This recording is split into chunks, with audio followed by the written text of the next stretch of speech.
भावुक मुद्दे हैं पूरे विश्व में और प्रधानमंत्री मोदी जी ने अपनी तत्परता की पुष्टि की कि वे व्यक्तिगत तौर पर शांतिपूर्ण, न्यायपूर्ण और त्वरित इस युद्ध की समाप्ति के लिए वे तैयार हैं। हमारा मानना है कि भारत एक बहुत ही महत्वपूर्ण और सकारात्मक भूमिका निभा सकता है। तो ये घोषणा जो है बहुत ही महत्वपूर्ण है हमारे लिए। प्रधानमंत्री जी 10 घंटों में आप यूक्रेन की यात्रा करेंगे। हमें यकीन है कि ये आपकी जो यूक्रेन यात्रा भी बहुत ऐतिहासिक होगी। और जहाँ तक भारत और पोलैंड के बीच आदान प्रदानों का सवाल है, हमने कई विषयों पर चर्चा करी। हम अपने सहयोग को मजबूत करना चाहते हैं। रक्षा उद्योग के क्षेत्र में हमारी कई साझी संभावनाएं हैं तालमेल के लिए। पोलैंड पूरी तरह से तैयार है भारत के सैन्य उपकरण के आधुनिकीकरण में भाग लेने के लिए। हमारे पास आवश्यक तकनीकी क्षमता है, विशेषज्ञ है हमारे ये। मुझे बहुत खुशी है कि हमें न केवल रक्षा के क्षेत्र में लेकिन सैन्य मुद्दों पर भी नहीं, लेकिन टेक्नोलॉजी के क्षेत्र में भारत एक वैश्विक नेता है कृत्रिम बुद्धिमत्ता के क्षेत्र में। और जो मानव जो ये इन तकनीकों का उपयोग हम कई क्षेत्रों में कर रहे हैं, रक्षा समेत। और Na pewno और हमें आपने जो हमारी कंपनियों को और आपने देश में आमंत्रित किया है उसके लिए भी हम बहुत आभारी हैं। हम जानते हैं कि इससे के रक्षा क्षेत्र में भी काफ़ी निवेश हो और हम एक दूसरे के साथ मिलकर सहयोग करें। और अगर हम ऊर्जा ट्रांजिशन की बात करते हैं तो ये भारत और पोलैंड दोनों के लिए लाभकारी हो सकता है। और हम चाहेंगे कि हमारी कंपनियां जो है वो भारत में काम करें ताकि वो हरित तकनीक, हरित विकास के मुद्दों पर मिलकर एक दूसरे के साथ सहयोग करें।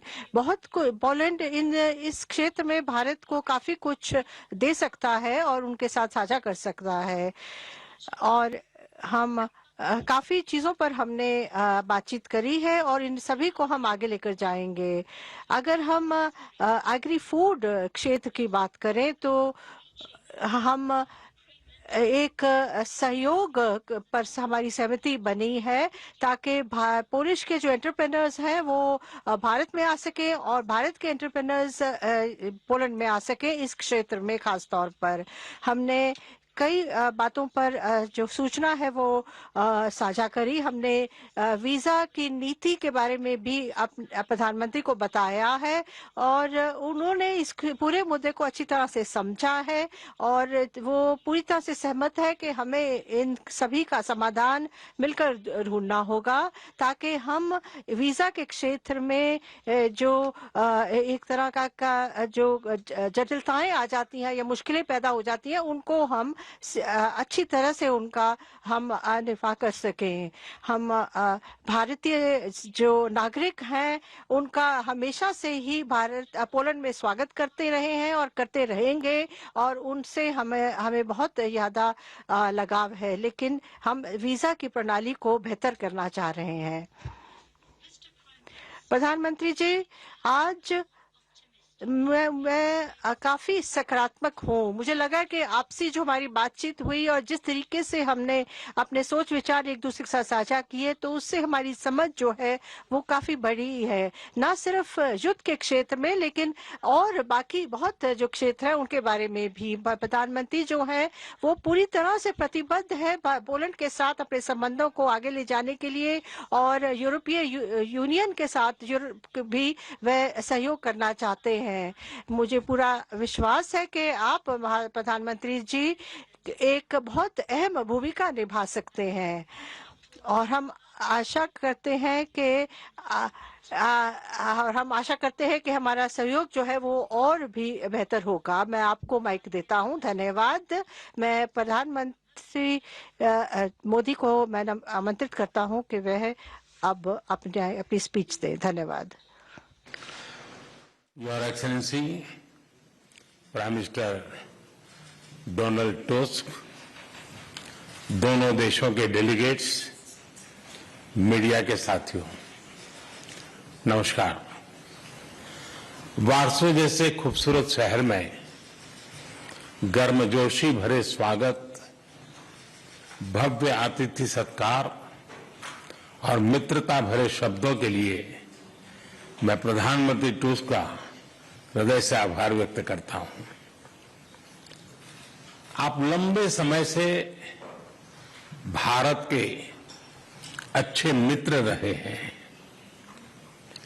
भारत और पोलैंड की मित्रता को मजबूत करने में आपका बहुत बड़ा योगदान है। फ्रेंड्स, आज का दिन भारत और पोलैंड के संबंधों में विशेष महत्व रखता है। आज 45 साल के बाद किसी भारतीय प्रधानमंत्री ने पोलैंड का दौरा किया है।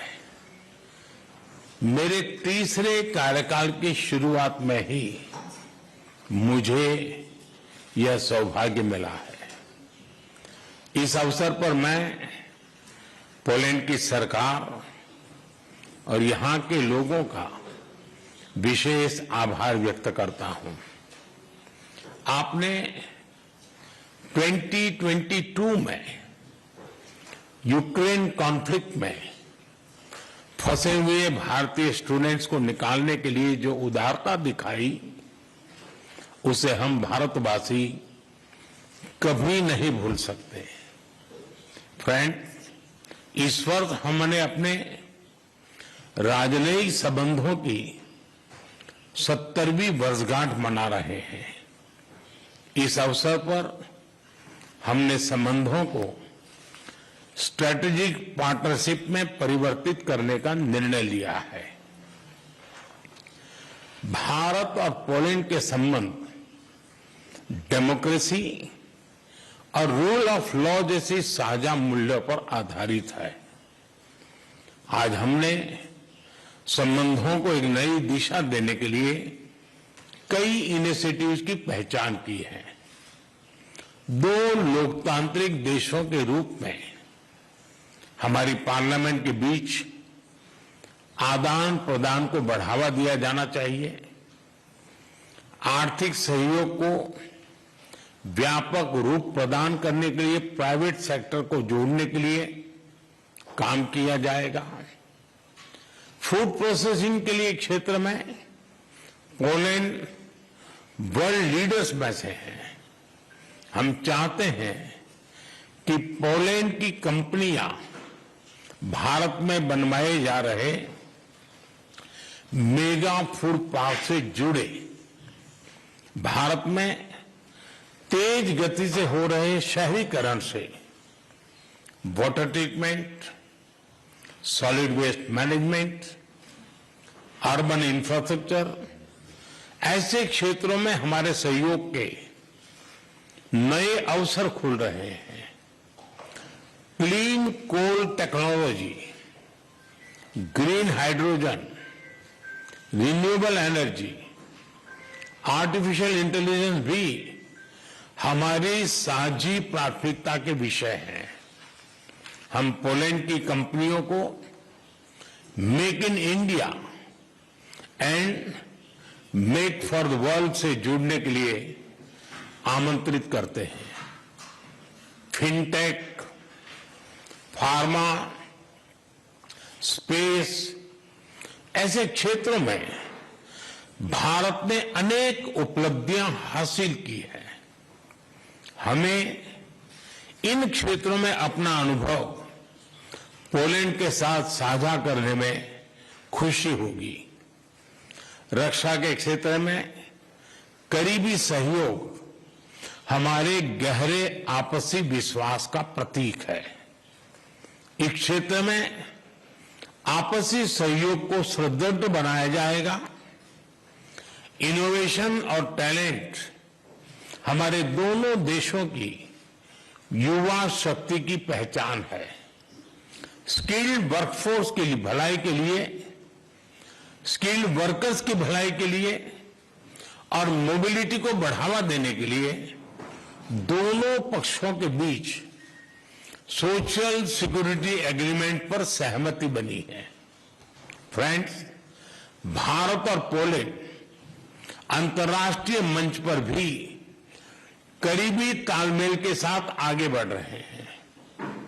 हम दोनों सहमत हैं कि वैश्विक चुनौतियों का सामना करने के लिए संयुक्त राष्ट्र संघ तथा अंतर्राष्ट्रीय संस्थानों में रिफॉर्म वर्तमान समय की मांग है। आतंकवाद हमारे लिए एक बड़ी चुनौती है। मानवता में विश्वास रखने वाले भारत और पोलैंड जैसे देश ऐसे और अधिक सहयोग आवश्यक है। उसी तरह क्लाइमेट चेंज हमारे लिए साझा प्राथमिकता का विषय है। हम दोनों अपनी क्षमताओं को जोड़कर ग्रीन फ्यूचर के लिए काम करेंगे। जनवरी 2025 में पोलैंड यूरोपियन यूनियन की अध्यक्षता संभालेगा। मुझे विश्वास है कि आपके सहयोग से भारत और ईयू के संबंधों को बल मिलेगा। फ्रेंड, यूक्रेन और पश्चिम एशिया में चल रहे संघर्ष हम सभी के लिए गहरी चिंता का विषय है। भारत का यह दृढ़ विश्वास है कि किसी भी समस्या का समाधान रणभूमि में नहीं हो सकता। किसी भी संकट में मासूम लोगों की जान की हानि पूरी मानवता के लिए सबसे बड़ी चुनौती बन गई है। हम शांति और स्थिरता की जल्द से जल्द बहाली के लिए डायलॉग और डिप्लोमेसी का समर्थन करते हैं। इसके लिए भारत अपने मित्र देशों के साथ मिलकर हर संभव सहयोग देने के लिए तैयार है। फ्रेंड्स, पोलैंड में इंडोलॉजी और संस्कृत का बहुत पुराना और समृद्ध ट्रेडिशन रहा है। भारतीय सभ्यता और भाषाओं में गहरी रुचि से हमारे संबंधों की मजबूत नींव रखी गई है। हमारे गहरे पीपल टू पीपल टाइज का एक प्रत्यक्ष और जीवंत उदाहरण कल मैंने देखा। इंडियन पोल्स के डोबरे महाराजा और कोल्हापुर के महाराज की याद में बनाए गए मॉन्यूमेंट्स पर मुझे श्रद्धांजलि देने का सौभाग्य मिला। मुझे खुशी है कि आज भी पोलैंड के लोग उनके परोपकार और उदारता का सम्मान करते हैं। उनकी स्मृति को अमर करने के लिए हम भारत और पोलैंड के बीच Jam Sahib of Nawanagar youth exchange programme शुरू करने जा रहे हैं। हर वर्ष पोलैंड के 20 युवाओं को भारत यात्रा पर लेकर जाया जाएगा। फ्रेंड्स, मैं एक बार फिर प्रधानमंत्री टुस्क और उनकी मित्रता के लिए हृदय से आभार प्रकट करता हूं और हमारे संबंधों को नए स्तर पर ले जाने के लिए अपनी प्रतिबद्धता दोहराता हूं। बहुत बहुत धन्यवाद।